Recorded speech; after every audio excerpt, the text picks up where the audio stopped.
अक्सर जब भी हम किसी बेहद कीमती या शानदार चीज की बात करते हैं तो एक आम प्रतिक्रिया निकल आती है ना? भाई ये तो बिल्कुल कोहिनूर है। लेकिन सोचने वाली बात यह है कि ये एक शब्द हमारी रोजमर्रा की भाषा में इतनी गहराई से कैसे बस गया। आखिर इस एक पत्थर में ऐसा क्या जादू है जो इसे किसी भी मूल्यवान वस्तु का सर्वमान्य पर्याय बना देता है? आज के इस विश्लेषण में हम इसी सवाल की तह तक जाएंगे और इस मशहूर हीरे के असली इतिहास का पन्ना दर पन्ना खोलेंगे। आज के इस ऐतिहासिक विश्लेषण में स्वागत है। एक प्रोफेसर के तौर पर मेरा मानना है कि आज का हमारा विषय सिर्फ किसी आभूषण या चमकते पत्थर के बारे में नहीं है, बल्कि ये इतिहास, सत्ता और वैश्विक व्यापार को समझने का एक बेहतरीन जरिया है। कोहिनूर असल में एक ऐसा लेंस है जिसके आगे रखकर हम सदियों पुराने साम्राज्यों के उत्थान, पतन और सत्ता के हस्तांतरण को काफी करीब से देख सकते हैं। ये राजशाही, विश्व विजय और उस रहस्य की कहानी है जिसने पूरी दुनिया को अपनी तरफ खींचा। तो हमारे आज के अध्ययन की रूपरेखा कुछ इस तरह होगी। पहले हम इसकी शुरुआत देखेंगे, यानी रोशनी का पहाड़, फिर अलग अलग साम्राज्यों का सफर, उसके बाद अंग्रेजों का कब्जा, फिर उस श्रापित हीरे की दिलचस्प कहानी और आखिर में आधुनिक युग की विरासत पर चल रही बहस। चलिए शुरू करते हैं। सबसे पहले इसके नाम पर आते हैं। कोहिनूर असल में एक फारसी शब्द है जिसका मतलब होता है रोशनी का पहाड़। पुराने ऐतिहासिक दस्तावेज बताते हैं कि जब यह हीरा शुरुआत में रोशनी के सामने आता था तो इसकी चमक इतनी कमाल की थी, इतनी तेज थी कि लोगों को लगा जैसे ये कोई पत्थर नहीं बल्कि साक्षात रोशनी का एक पहाड़ हो। तो आइए बढ़ते हैं हमारे पहले हिस्से की तरफ, ओरिजिन्स यानी रोशनी का पहाड़ और इसकी शुरुआत। इस हीरे का जन्म प्राचीन भारत की मिट्टी से गहराई से जुड़ा है। ज्यादातर इतिहासकार इस बात पर सहमत हैं कि यह भारत की मशहूर गोलकुंडा खदानों से निकला था। जरा सोचिए उस दौर के बारे में। बिना किसी आधुनिक मशीनों के खदान मजदूरों ने नदियों की रेत और मिट्टी को अपने हाथों से छान छान कर ऐसे बेशकीमती पत्थर निकाले थे। ये वही समय था जब भारत पूरी दुनिया में हीरों के उत्पादन का सबसे बड़ा और अकेला केंद्र था, और ये पत्थर शुरुआती दौर में प्राचीन भारतीय राजाओं के पास ही रहा। दूसरा हिस्सा, साम्राज्यों का लंबा सफर और सत्ता का प्रतीक। वक्त के साथ जब कोहिनूर मुगलों के हाथ लगा तो इसका भू राजनीतिक मायने ही बदल गया। 16वीं सदी में बाबर के वक्त इसका जिक्र आता है।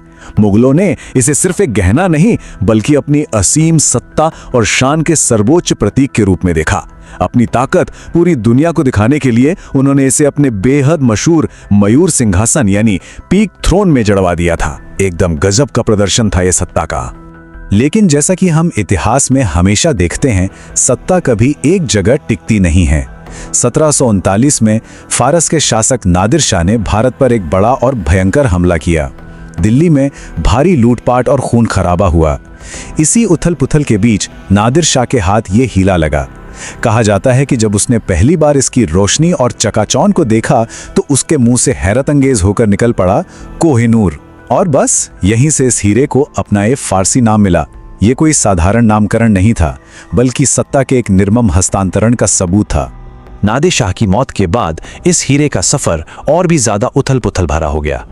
टाइमलाइन पर नजर डालें तो 1739 में पर्शिया के बाद 1700 के दशक के मध्य तक ये अफगान शासकों के हाथों में चला गया। फिर 1800 के दशक की शुरुआत आते आते इसे महाराजा रंजीत सिंह ने हासिल कर लिया। यह हीरा असल में अलग अलग वैश्विक ताकतों के बीच चल रही इस खींचतान और वर्चस्व की होड़ का एक जीता जागता दस्तावेज बन चुका था। अब आते हैं तीसरे हिस्से पर, द ब्रिटिश एक्विजिशन, अंग्रेजों का इस पर कब्जा। 1849 का अधिग्रहण एक बड़ा ऐतिहासिक टर्निंग पॉइंट था। एक तरफ ब्रिटिश ईस्ट इंडिया कंपनी ने पंजाब पर पूरी तरह से अपना सैन्य और राजनीतिक कब्जा जमा लिया और ठीक इसी के नतीजे में कोहिनूर को जब्त कर लिया गया। फिर इसे समुद्री रास्ते से सीधे इंग्लैंड भेज दिया गया। उस दिन के बाद से ये डायमंड ब्रिटिश क्राउन का एक अहम हिस्सा बन गया। चौथा हिस्सा, श्रापित हीरे की कहानी।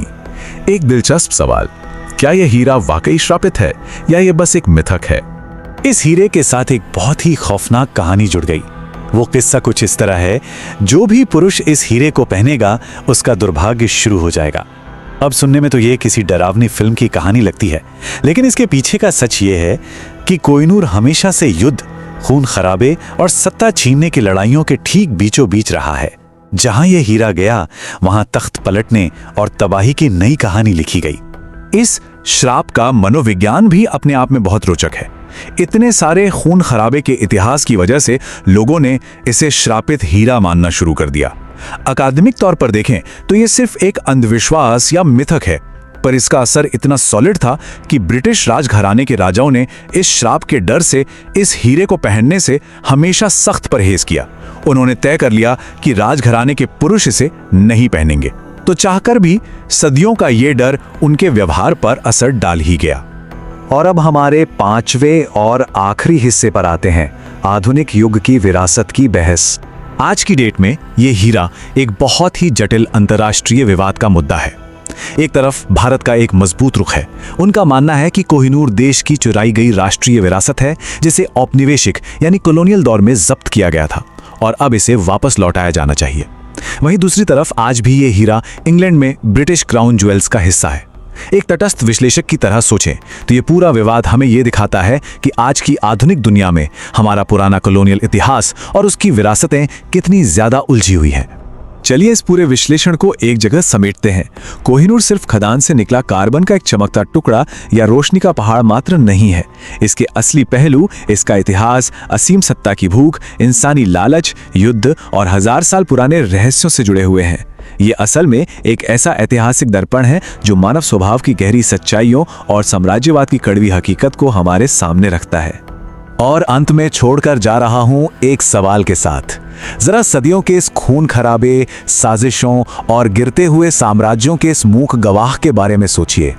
अगर कोहिनूर बोल पाता तो वो सत्ता और लालच के ऐसे कौन से खौफनाक और अब तक अनसुने ऐतिहासिक रहस्य खोलकर रख देता। ये एक ऐसा सवाल है जो हमें इतिहास के पन्नों से बाहर निकालकर सीधे इंसानी फितरत के बारे में सोचने पर मजबूर कर देता है।